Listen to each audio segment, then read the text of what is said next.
Shalom. First and foremost, I'd like to start off by giving all praises to Yahweh Ba'Shem Yahweh Shai Ba'Shem Rachak Wadash. Double honors to the apostles and elders of Great Millstone who rule well.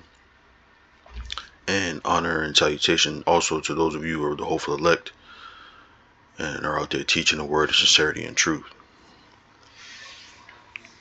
So today I want to talk about a little bit in Jeremiah 50. In particular the 14th verse. I was looking through it, and let's go to it real quick. It's Jeremiah 50. I was just looking at Jeremiah 50.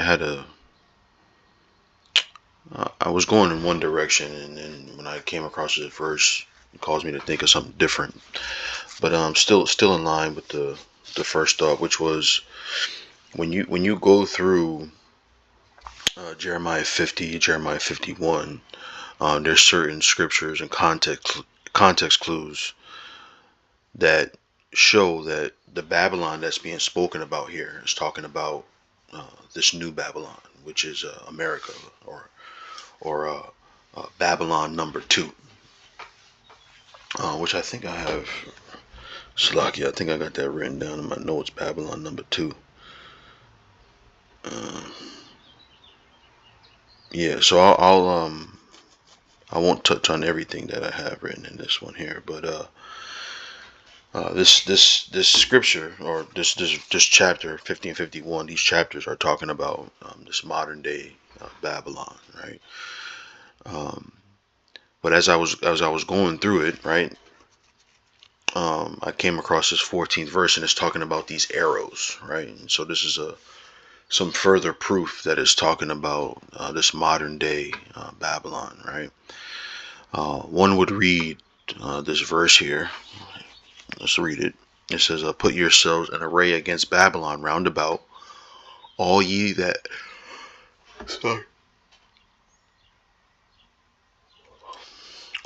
bend the bow, shoot at her, spare no arrows, for she hath sinned against the Lord, right? So when you read this, it says, all ye that bend the bow, you would think of the ancient, let's see what we get here, the ancient bow and arrow, right? So when you think of that, right, you get this this thought of, a bow and arrow, bending the bow, right? This is more close to an older one, this one right here, right? Bending the bow with the arrow in it. And it makes you think of ancient warfare, right? One thing that comes to mind is the movie 300, when they were shooting those arrows up in the air, and then the 300 men cover themselves with their shields.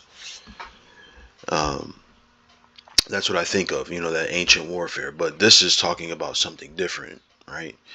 And you have to read some of those context clues to see that it's actually talking about this new Babylon, and not the Babylon of old. And when you understand that it's talking about the new Babylon, you start to get a better picture of what those arrows are.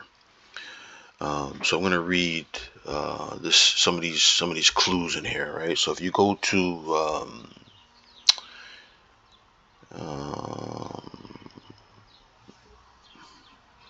yep, okay. So this is Jeremiah 50 and 12. It says, your mother shall be sore confounded, she that bare you shall be ashamed. Behold, the hindermost of the nations shall be a wilderness, a dry land, and a desert, right? So let's look up this word, hindermost, the hindermost of the nations. All right.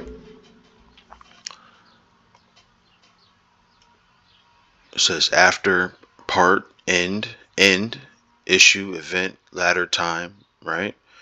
Prophetic, for future time, posterity, last, hindermost, right? So let's look up this word in the Googles.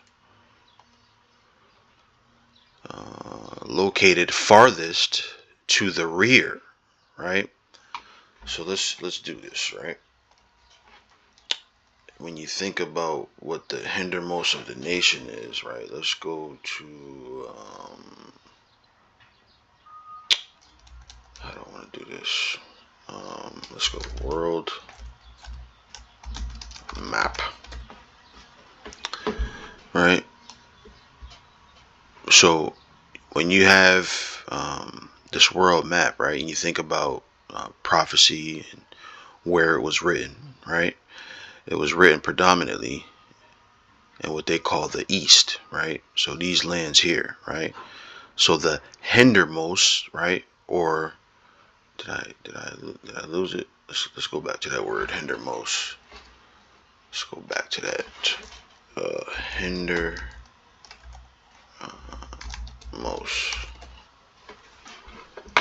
hindermost, located farthest to the rear, right? So when you look at that, what's the land located furthest? The Americas, right? So that's one clue, right? So let's keep going. The next verse actually says, so behold, the hindermost of the nations shall be a wilderness, right? And what does this go with? This also goes with, what is that? Isaiah 34, right? When you read Isaiah 34, it talks about that same destruction, right? It's start at 1 here. It says, come near, ye nations, to hear, and hearken, ye people. Let the earth hear, and all that is therein, the world and all things that come forth of it. For the indignation of the Lord is upon all nations, and his fury upon all their armies. He hath utterly destroyed them, he hath delivered them to the slaughter. Their slain also shall be cast out, and their stink shall come up out of their carcasses, and the mountains shall be melted with their blood. And all the host of heaven shall be dissolved, and the heavens shall be rolled together as a scroll, right? Which I want to come back to in just a second.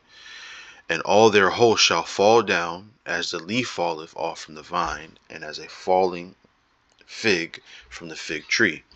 From my sword it shall be bathed in heaven, right? Which I'll come back to this again. Behold, it shall come down upon Idumea, and upon the people of my curse to judgment. So let me, I want to get right to it. Yep, here we go. Yep. It says, and the streams thereof shall be turned into pitch. This is verse 9. And the dust thereof into brimstone, and the land thereof shall become burning pitch. It shall not be quenched night nor day. The smoke thereof shall go up forever, from generation to generation. It shall lie waste, none shall pass through it forever and ever, right? So when you go back over here, and it says that nation will be made a wilderness, right? And so that's what it's talking about there in Isaiah the 34th chapter. This destruction, and whatever is causing the destruction, turning the land that's there into wilderness, right? It says a dry land and a desert, right? Now the next verse. Because of the wrath of the Lord, it shall not be inhabited, right?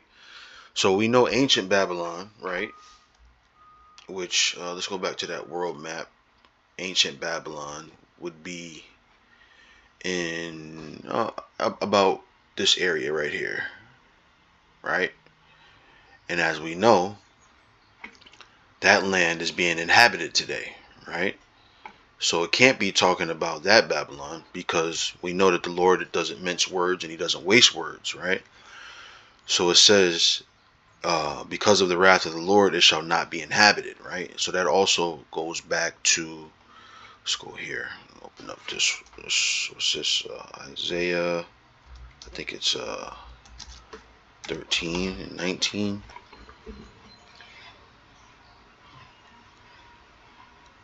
Boom. Let's start at 17 here. It says, behold, I will stir up the Medes against them, right? Which also goes with, that's another show, right? Let me write that down. Stir up the Medes. Stir up the Medes. because it talks about in Jeremiah 50, I think in 9, which talks about the north country. But Lord's will, we'll get into that too, right? So it says, behold, I will stir up the Medes against them, which shall not regard silver, and as for gold, they shall not delight in it. Their bows, see, there's that word again, also shall dash the young men to pieces, and they shall have no pity on the fruit of the womb. Their eyes shall not spare children. And Babylon, the glory of kingdoms, the beauty of the Chaldees' excellency, shall be as when the Most High overthrew Sodom and Gomorrah, right? And so what did he do with Sodom and Gomorrah? When he destroyed Sodom and Gomorrah, he completely eviscerated it, right? So it says here, it shall never be inhabited, neither shall it be dwelt in from generation to generation. Neither shall the Arabian pitch tent there, neither shall the shepherds make their fold there, right? So we're starting to understand that it's not talking about ancient Babylon, because ancient Babylon is inhabited. And not only is it inhabited, it's inhabited by Arabians, right? So the Lord is saying that when this place is destroyed, it will never be inhabited again, right? And there's really no evidence of any other nation being completely destroyed in this way and then was never inhabited again, right? So let's keep going. There's another one in Jeremiah 50 that I was thinking about. Yeah, Jeremiah 50 and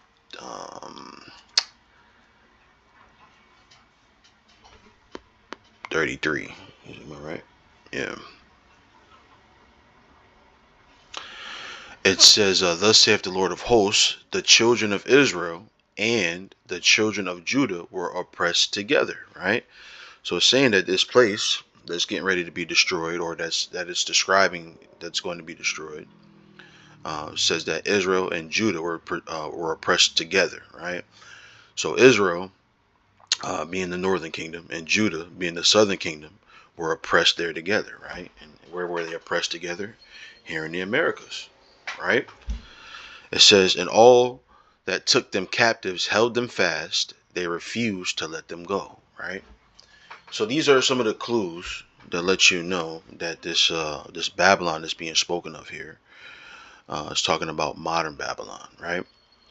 So when you get back to the 14th verse, right, and after understanding that it's talking about this modern day Babylon, as you know, in times of war, we don't use bow and arrow anymore, right? We barely use uh, hand-to-hand combat, or let me say it this way, combat in close quarters, because it may not be hand-to-hand, but combat in close quarters where you're using a sword or even a bow and arrow.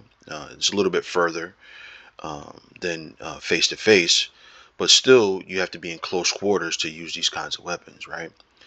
But when you're hearing of this, this is saying, put yourselves in array against Babylon round about.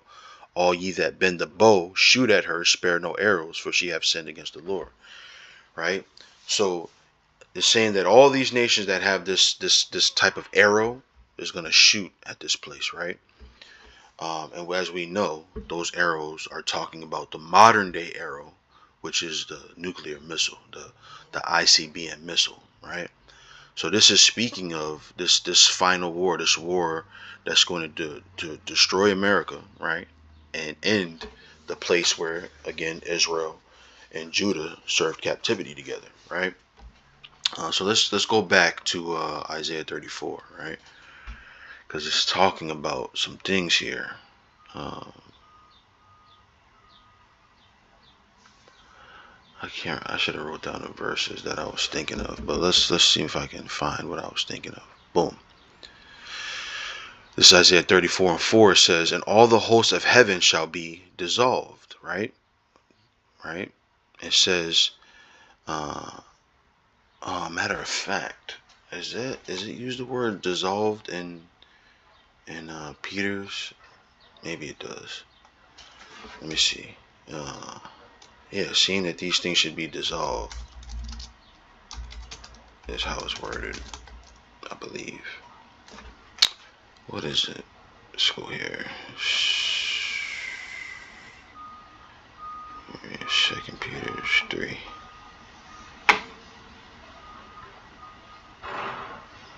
Yep.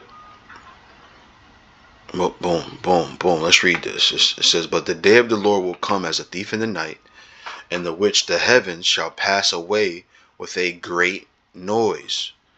What's going to make that great noise is all those explosions from those ICBM missiles, right? "And the elements shall melt," right, "with fervent heat," right? Let's look up this word melt, see what it says. Melt with fervent heat. Melt. To loose any person or thing tied or fastened. Bandages of the feet, the shoes of a husband and wife joined together by the bond of matrimony. To loose, bound, loosen, undo, right? Dissolve anything bound, right? So let's go, right? So we understand what melt means. I thought it would say something a little more spectacular than that. All right, so it says, "And the elements shall melt with fervent heat," right? "The earth also and the works that are therein shall be burned up," right? So this is not talking about just some simple arrows we might have a ball of fire on the end of, right? These are talking about the ICBM missiles, right?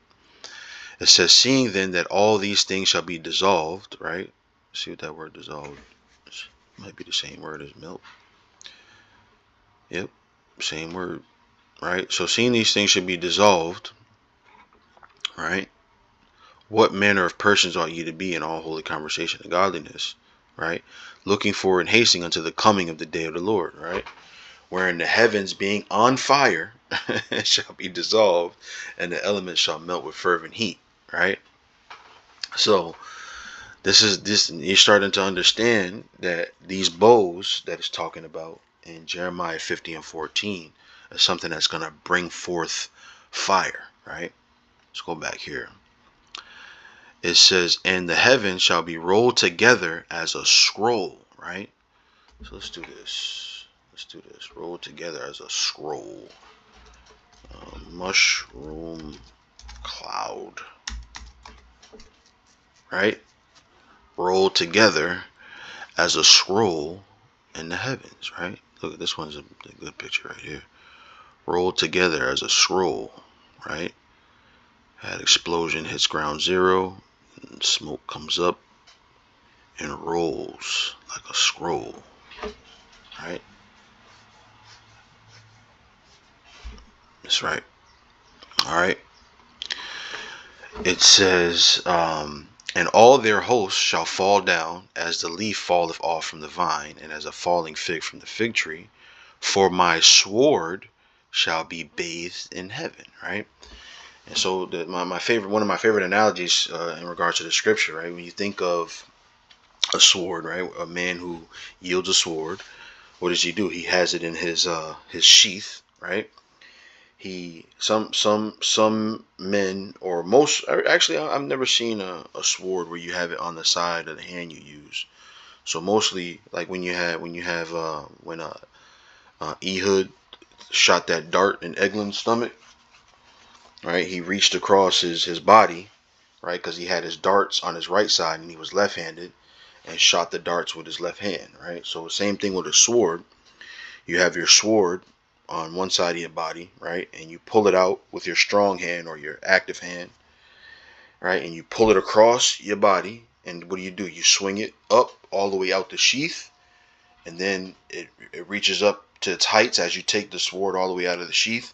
And then what do? You sweep and you strike down, right?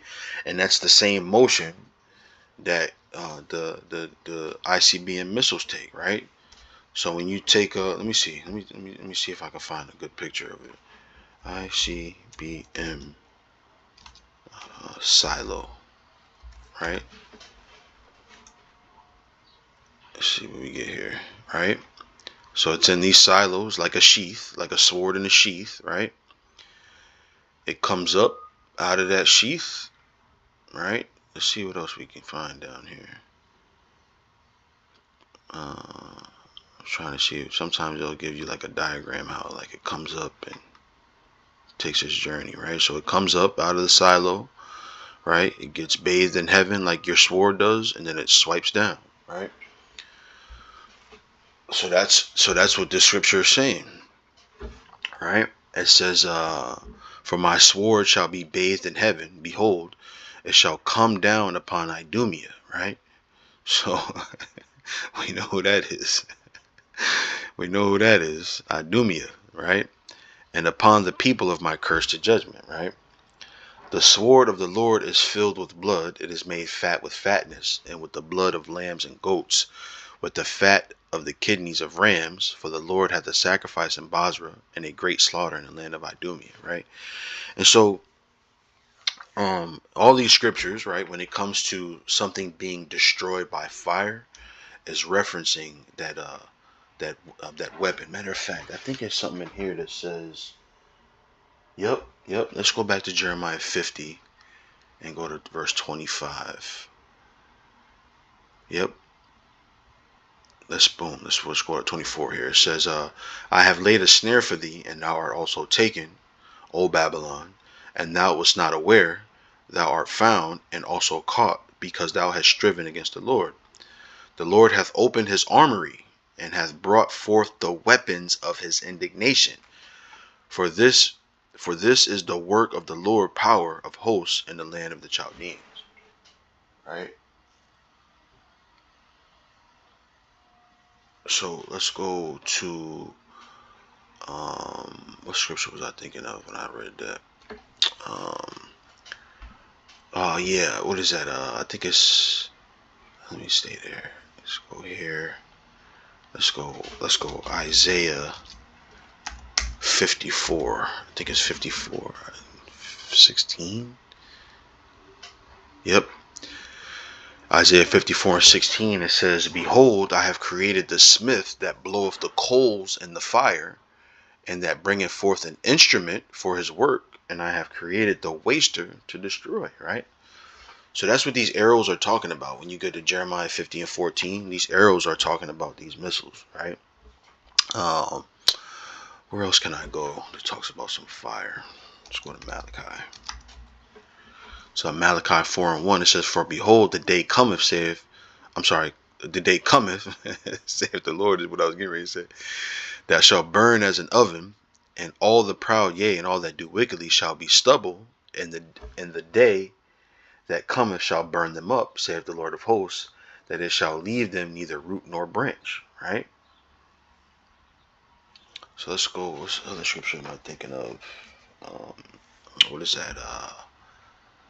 What is that? Is that Zechariah? Let me see. Let's go to Quick Nav. I think that's Zechariah. Where we at here?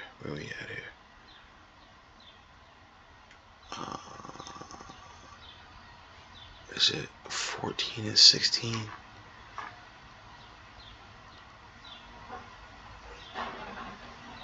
Let me see. Eyes consume. Yep, 14. It is 14, but it's 12 verse. This is Zechariah 14 and 12. And this shall be the plague wherewith the Lord will smite all the people that have fought against Jerusalem. Their flesh shall consume away while they stand upon their feet, and their eyes shall consume away in their holes, and their tongue shall consume away in their mouth. Right? So I did a show. I don't know if it's still up. They might have taken it down or flagged it, but to show you what happens when you get those radiation burns, right? Your body pretty much, even if you don't get the direct flame or the direct fire,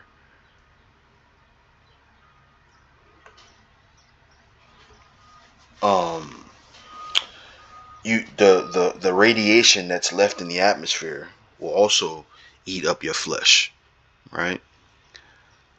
So that's it. Just wanted to touch on that. I was looking at Jeremiah here. I wanted to touch on that real quick. So hopefully that was edifying. I want to give all praises to Yahweh, Ba'ashem Yahushai, Ba'ashem Rachawadash. Double honors to the apostles, bishops, and elders of Great Millstone.